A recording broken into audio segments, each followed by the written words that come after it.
Bismillahirrahmanirrahim. Mi sauraro Assalamu alaikum warahmatullah. Barkanmu da sake kasancewa da ku a cikin ci gaban labarin sarƙaƙiya wanda Sana'is Matazu ta wallafa. Wata barkar leda ya janyo ya soma bayani kamar haka. Akwai nau'ikan magunguna da ya kamata a ce ita Najuwa ta yi amfani da su da ku kanku saboda kariya da ƙarin samun lafiyarta. Ya ɗauko wani magani ƙaramin ƙulle ya nuna musu. Ya ce wannan maganin yana hallaka aljani kuma yana fitar da haila idan ta tsaya. Idan kuma ana yawaita amfani da shi yana kau da su. Akwai maganin da zan kawo mata wanda shi kuma wannan maganin ana haɗa shi da habbatu sauda da zuma domin fitar da aljani. Shi kuma ɗayan ana amfani da shi ne yana maganin waswasi kuma yana maganin shafar aljani da shan inna. Sannan mara lafiyar ta kasance tana yawaita azkar, kuna sakaci sosai wajen yin azkar, kuma kariya ce babba a gare mu da iyalanmu baki ɗaya.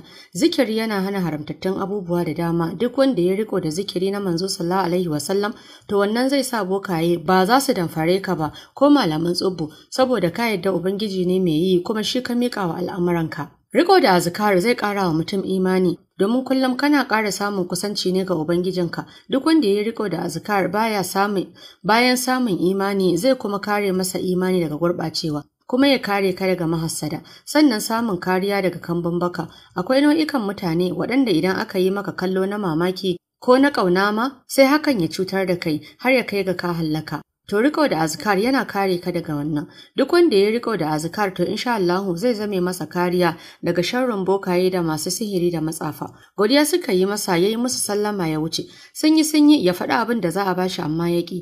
Ya ce musu kawai su yi sadaka da abin da suke da ikon yi. A ranar Mustapha da mahaifiyarsa da Farida suka koma gida cike da tausayin Najuwa da halin da ta samu kanta. Washe gari kowa ta nufi gidan mijinta cike da al'ajabin abin da ya samu ‘yar uwarsu. Sun sake tsorata sosai tare da rike addu'o'i da kuma kula da kansu da yaransu. Najuwa ta soma karɓar tofi gurin liman, kullum ake kawowa tana sha. Sai gashi ta ware abinta, cike da kamala da nutsuwa. Ko kaɗan ba ta bari yayarsu ta yi wani aiki a gidan. Kullum ka je gida za ka same ta da littafi mai tsarki tana dubawa. Hakan ne ya ƙara mata kyau da nutsuwa. Tana yawan tambayar abin da ya dawo da ita gida, amma babu mai bata amsa, daga Husna har yaya Aisha da Inna. Mustapha ma na zuwa akai-akai tare da alherinsa yana duba ta. Kwanci tashi babu wuya wajen Ubangiji, komai yayi farko to yana da ƙarshe. Cikin wata ɗaya Najuwa ta dawo Najuwarta mai kyau da aji. Mustapha kullum cikin zarya yake da 'yan kayan dubiyarsa don faranta wa Najuwa da innarta. Kuma babu laifi Inna na jin daɗin hakan, amma abin takaici Najuwa ba ta sakar masa fuska, ya rasa dalili. Husna ya so mai yi wa ƙorafi, ta ba shi haƙuri tare da shawartarsa akan ya ƙara kau da kai a bisa al'amuranta. Ana haka Najuwa ta binciko results ɗinta kuma sakamako ya yi kyau. Nan da na ta hauyi wa Inna daɗin baki saboda tana son ta ci gaba da karatu. Da farko Inna ta so tarjewa, amma da ta nuna mata tana so ta dinga yi mata bayanin muhimmancin karatun gare ta. Inna dai ta ƙi amincewa, ta maki ba ta fuskar da za ta yi mata maganar. Zaune suke suna hira, Najuwa ta karyar da kai tana roƙon Inna akan ta barta ta koma makaranta. Ta girgiza kai tana duban da ta ce, "Ba wai na ki koma makaranta bane Najuwa, ina duba abin da zai yiwu ne." Ta ce, "Inna, kin ga Mustapha bai yi maganar biko ba. Idan ma dan shi kike haƙilo, ko ma'aiki ya farlanta neman ilimi ga dukkan musulmi, bai ware mace ko namiji ba. Ba kuma ana nufin iya ilimin addini kaɗai ba." Tuni cikin Inna ya yi sanyi sai tausayin Najuwa ya kama ta, take ta biye mata ta bata kuɗi ta je ta yi dukkan abin da ya dace na hidimar karatun. Cikin sati 2 zuwa 3 komai yakan kama. Kwatsam Mustapha ya samu labarin ta soma shirin karatu, hankalinsa ya tashi sosai, ya kasa zaune ya kasa tsaye, ko babu komai yana da daɗi a sanar da shi, sai ya ga basu kyauta masa ba tunda bata gama idda ba. Ranar farko a wajen lesson ya same ta, sai dai babu wata fuska da ya samu daga gare ta. Hasali ma ko mintuna 10 bata jira sun cinye su tare ba. A gurguje ta nuna masa ita ba ta da lokacin kowa da komai, sosai ya ji zafinta, amma ya ji daɗin ganin ta cikin nutsuwa tare da shigar irin ta kamala. Hankalinsa ya tashi matuƙa saboda yadda ta fito ta nuna masa ita fa yanzu ba ta da ra'ayin komawa gidansa. Babban burinta shine karatu domin shine a gabanta. Kai tsaye Mustapha wajen mahaifiyarsa ya nufa da batun, bai ɓoye mata komai ba. Maimakon ta lallashe shi, sai tunzura shi ta yi cike da masifa ta ce, "Wai kai Mustapha, Najuwa ce autar mata ne, zaka tada hankalinka a kanta, ka san Allah idan baka sa wa zuciyarka haƙuri a kanta ba, zan baka mamaki." Mustapha ya yi sororo yana duban ta cike da tsantsar mamaki. Ana haka aka yi sallama a gidan, cikin washe baki ta tare ta, ta ce, "Aminiyata, dama rai kangare, Dukkaninsu suka yi dariya. A zafafa Mustapha ya gaishe ta ya fice. Ta bi shi da kallo tana kwafa. Ta ce ya dai aminiyata cikin jin haushi ta yi mata bayanin Najwa da abin da ya faru. Tsaki Ladiyo ta yi ta ce kina bani mamaki, kina zaune za a karar miki da ɗaɗayan da kika mallaka. Kawai an haɗa baki da malami yarinya ta gama yawonta, sannan a zo a yaudare ku kuma ku yadda ko? Cike da yatsuna fuska ta ce barke dai Asabe, ni kaina ina shakku a kai, balle yanzu da Allah ya buɗa wa Mustapha duk wata fa 50,000 yake ɗauka. Asabe ta zabura ta sosa kanta. Take wata ƙora ta yi fitar burgu ta ce, ke Ladiyo, amma babu labari? Cikin murmushi ta ce, ai ke ce ɗin kin yi nisa, nan fa Asabe ta zige ta sannan ta bar gidan. Tuni mama ta hau kanta ta zauna, sai yanzu ne take adawa da san da ɗan nata yake yi wa Najwa. A ganin ta abin yayi yawa, kafin cikar sati Asabe ta zo ya kai so 10, cikin hikima da salon munafurci ta dinga cusawa mama ɗabi'ar banza. Ba ta da aiki sai zagi da aibata Najwa. Ai kuwa ta yi nasarar dasawa mama ƙiyayyarta. Masu iya magana na cewa kissa ta fi magani. Nan da nan mama ta sauya. Asabe kawar mama ce da za su kai shekaru 18 tare tun tana goyon Farida. Zaman haya ne ya haɗa su zama irin na yarda da amana har suka rabu kowa ya kama muhallinsa. Asabe na zaune a unguwar Kurna babban layi. Mace ce mai tsananin ganin kyashi, hassada da kuma mugunta, ga ta muguwar kazama, mijinta zai kai kimanin shekaru 10 da rasuwa. ‘Ya'yanta 5, 3 maza 2 mata, kafi yaranta ba su da tarbiyya, dama babban shine ya biyo halin mahaifinsa, sauran kuwa irin ta ne ‘yan abiyar rima a shawo kiɗa. Babban sunansa Ahmad ya yi aure da yaransa guda 3, mai bi masa Nuhu yaransa 2, sai na ukun fitinannen cikinsu shine Musa ana kiransa Kalla. Tataccen ɗan shaye-shaye ne na gaban kwatance, Sara suka komai yana ciki, ba a barinsa a baya, da wuya ya share wata bai shiga hannun hukuma ba. Atika ita ma ba laifi kamar Ahmad ce tana da nutsuwa kuma ta yi aure, tana auren wani lebura a unguwar Daɓai, sai autar Saude. Duk wata fitsara a kan Saude ta ƙare, idanta a buɗe yake ba ta ganin kowa da gemun arziki. Kaf yaranta mazan suna zaune tare da ita da matansa a gida ɗaya, kasancewar gidan babba ne.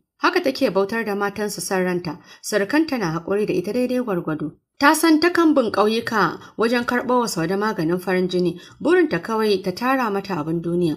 Asabe ba ta da sana'ar da ta wuce suyar ƙosai a bakin titi, sai kuma fita sarin kaya a kasuwanni duka ƙarshen mako. Tarbiyar Saude ta lalace ne, amma mahaifiyarta ce Sula. Saboda yadda take tura ta shagunan samari da tsofaffi tun tana yarinyarta domin ta kai ƙosai. Mazan yanzu kuwa ba kowa ne yake da tsoron Allah ba. Ta suke lalata mata rayuwa suna ɗan bata kuɗaɗe. Tun Saude na shekarun ƙuruciya ta saba da mu'amala da maza har zuwa girmanta. Kuma abin ya zame mata jiki, masu iya magana kan ce sabo turken wawa.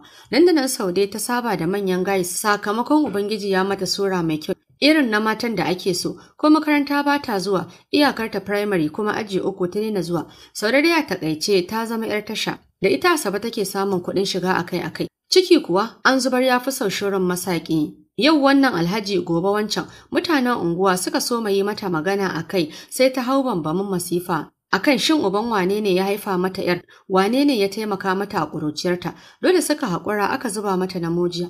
Hankalin su Farida ya tashi ganin yadda mamansu ta sauya akalar rayuwarta, ‘ya'yanta kuwa faɗan yau daban na jibi daban. Asabe kullum a tafe take wajen haɗa tuggun tsiya, kullum Farida cikin tausayin yayanta take yi tana masa nasiha. Najwa kuwa karatunta ta so yi cikin kwanciyar hankali, kwata-kwata tunanin aure ya fice mata. Gani take yi tamkar za ta maimaita rayuwarta ta baya ne, sai dai zuciyarta ba ta rabo da tunanin mijinta.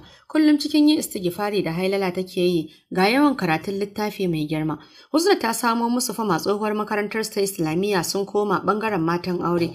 Karatu suke yi sosai babu kama hannun yaro. Tunda Asabe ta koma gida take tunanin yadda za ta makala wa Mustapha Saude, ko da ta tuntuɓe ta sai ta nuna ba ta ra'ayinsa, hakan ya tunzura ta har sai ta ja Saude ta kai ta gidan mama ta ga Mustapha. Ai kuwa ta rikice don Mustapha irin zubin mazan da take so ne, sai dai matsalarsa kwata-kwata ta lura ko kallo bata ishe shi ba. Gaba ɗaya ma ta hango tsanarta a idanuwansa tun a haɗuwarsu ta farko. Asabe nan da nan ta soma faɗi tashi akan al'amarin Mustapha.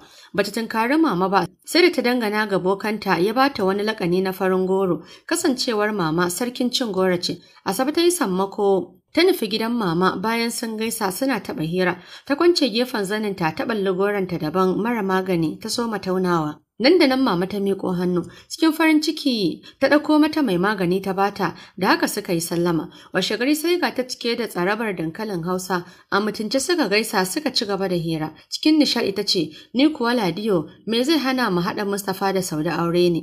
Nan da nan gaban Farida da mama ya buga. Zahirin gaskiya sun san wace ce Saude, amma mama sai ta kasa musawa, kamar an ɗaure mata baki ta ce, sai na yi shawara da shi. Kin san wannan yarinyar kamar tare aka haife su haka yake ji, ni na rasa wannan masifa. Nan da nan ta hau zuga mama akan kadda ta bashi kofar da zai ki amincewa.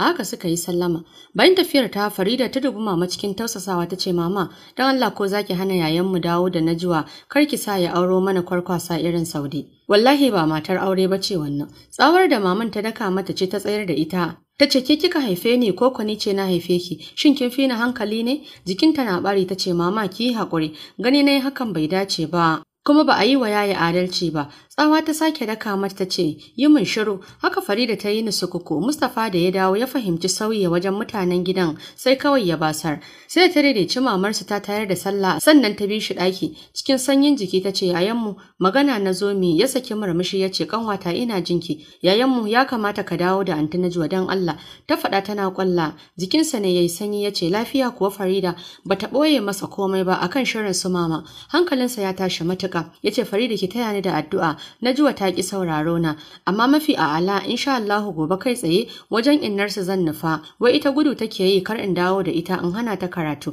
kuma ni ba hana ta zan yi ba. Ai na san muhimmancin sa, kuma ba ni nake daukar nauyin ta ba, yaya Zainab ce take daukar nauyin ta. Kuma ko ni idan ina da ikon hakan zan so ta yi karatu wallahi, amma insha Allahu zan yi wa tufkar hanci.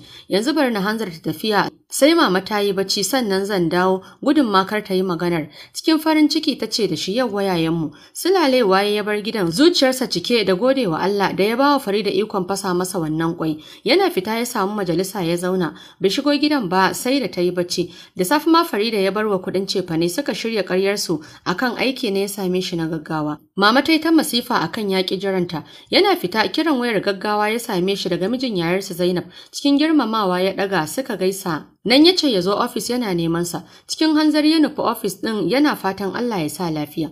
Bayan ya isa aka yi masa iso ya shiga. A mutunci suka gaisa. Mijin yaya Zainab ya ɗauko wasu takardu ya miƙa masa. Cikin nutsuwa ya karɓa ya karanta. Bayani ne game da masana'antar da ya buɗe, kuma Mustapha ya bawa MD na kamfanin da ke Abuja. Mustapha tsabar murna kasa cewa komai yayi. Fahimtar hakan yasa Alhaji ya marmashi ya ce, Mustapha, na rada ina son na faranta maka bisa hidimar da kai wa yarana ta fannin karatu. Cikin ikon Allah muka yi shawara da yayarka ta ba da shawara a ɗora ka a wannan kamfani. Ina fatan za mu same ka mai kulawa da al'amuranmu bisa gaskiya. Kuma ba na son wani ya san mu muka ɗora ka a kai, mun yi ne kawai domin Allah. Cikin girmamawa ya ce, insha Allahu Alhaji zan yi, ya batun Najwa ko ba ku sasanta ba ne. Maganar ta zo masa a bazata, ya sunne kai yana shafa somarsa da ta yi kwance lublub a bar sha'awa. Ya ce har yanzu ya Alhaji shiru, amma daga nan can zan je. Ya ce ya dai kamata ka je ku sasanta. Ya ce na gode Alhaji, Allah ya ƙara buɗe. Kai tsaye gidan yaya Zainab ya biya ya yi mata godiya, ita ma nasiha ta yi masa game da Najwa. Daga nan ya nufi gidan Inna. Cikin girmamawa ya yi sallama ya shiga. Antin ƙarfi ya samu a tsakar gida. Suka gaisa ya wuce ɗakin Inna. Najwa na jin sallamarsa a gabanta ya faɗi, sai kuma ta ji daɗin zuwansa. Tun jiya take fama da kewarsa. Gashi wayar ta ma a kashe ta wulla ta ƙasan kaya don kar ya kira ta. Cikin mintuna suka gaisa da Inna, kansa a sunkuye, idansa sun cicciko da ƙwalla ya ce, Inna, ki sa baki Najwa ta koma ɗakinta. Iyakar haƙuri na bata, kuma ina kan bata, amma ko sauraro na bata yi. Hasali ma bana samun wayarta. Ina ta wurga mata wani mugun kallo, nan da nan ta yi ƙasa da kanta tana murmushin da ita kaɗai ta san manufarsa. Ta ce, Mustapha, in dai ni ce na haifi Najwa, ka sa a ranka ta koma insha Allahu. Ka je ka soma shiri kawai. Ai ni ban san abin da yake faruwa ba. Ganin baka yi maganar komawarta bane yasa har na barta ta koma makaranta. Musamman da naga har ta ƙare iddarta, kuma lokaci ya sake ja, amma dan Allah ka yi haƙuri.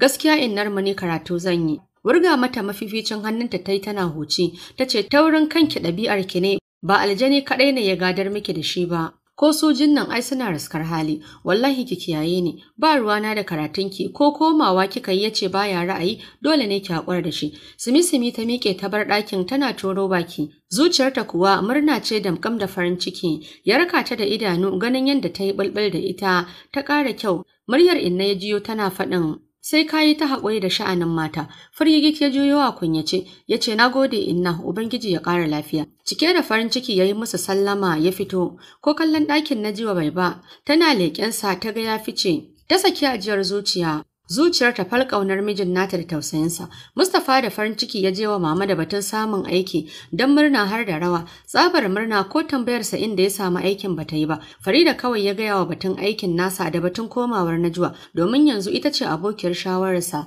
kuma ta ji daɗin hakan sosai. Ta ce yaya dama gobe mama za ta je Bajan Labi. Naji tana kwana 3 za ta yi. Kawai gobe ka siyo fenti a soma kafin ta dawo ka dawo mana da anti ko? Kila murnar samun aiki ne yasa ta sha'afa bata yi wa Mustapha maganar ba. Nan da nan ko Mustapha da Farida suka shirya yadda za su yi komai cikin sauki. Fitar Mustapha babu dadewa, inna ta kulla wa Najwa kira cikin sanyin jiki ta fito ta dube ta tace Najwa, ke fa ba yarinya bace ya kamata ki sani darajar mace gidan mijinta. Ba wai tsoro ya sa muka sa miki ido ba, mun bar ki ne kawai ki huta ki gyagije. Ko yau Mustapha ya nemi mai da ke ɗakin ki? Zan amince masa, ya kamata ki nutsu. Kwalla fal idanta ta sunkuyar da kanta ƙasa tana sharewa, yayas ta ce, Najwa duk wata ƴa mace darajar ta gidan aurenta. Ina nusar da ki haka ne, ba wai dan bana son ki bane, saboda gata muke yi miki. Cikin hawaye ta ce, ku yi haƙuri, insha Allah zan koma. Gaba ɗaya suka haɗa baki wajen faɗin alhamdulillah, Allah ya yi miki albarka. Kafin zuwan ranar komanta sun kammala shirin komai ita da ƙawarta, sai dai ko ƙiyar Mustapha ba su gani ba, duk gwiwoyinsu sun yi sanyi. Cikin kwana biyu Mustapha ya yi wa ɗakin su fenti har da tsakar gidan mama. Farida da yaya Maryam suka gyara mata kayanta. Aka wanke na wankewa aka maida ras, ɗakin ya fito tamkar amarya. Ana gobe mama za ta dawo, Najwa ta dawo ɗakinta bisa yarjejeniyar ci gaba da karatunta. Kan Mustapha duk ya ɗauki zafi, kasancewar ana ta ciko-cikon tafiyarsa Abuja sati mai zuwa. Yan rakiyar Najwa duk sun watse, shiru sai ita kaɗai. Farida ce ta yi sallama ta shigo ɗakin. Anti, babu abin da kike bukata? Ta faɗa cike da tsokana. Najwa ta ce babu ƙanwata. Suka yi jim na ɗan lokaci, Farida na ta janta da hira. Tana ta basarwa ita kuma. Ganin babu fuska yasa ta yi mata sallama ta shiga sashin su. Shiru babu Mustapha babu labarinsa.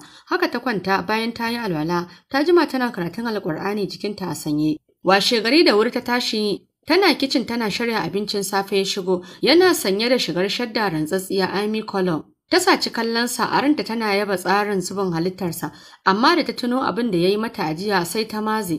Ina kwana? Ta faɗa murya a cushe, bai amsa mata ba ya riƙe hannunta ya matse.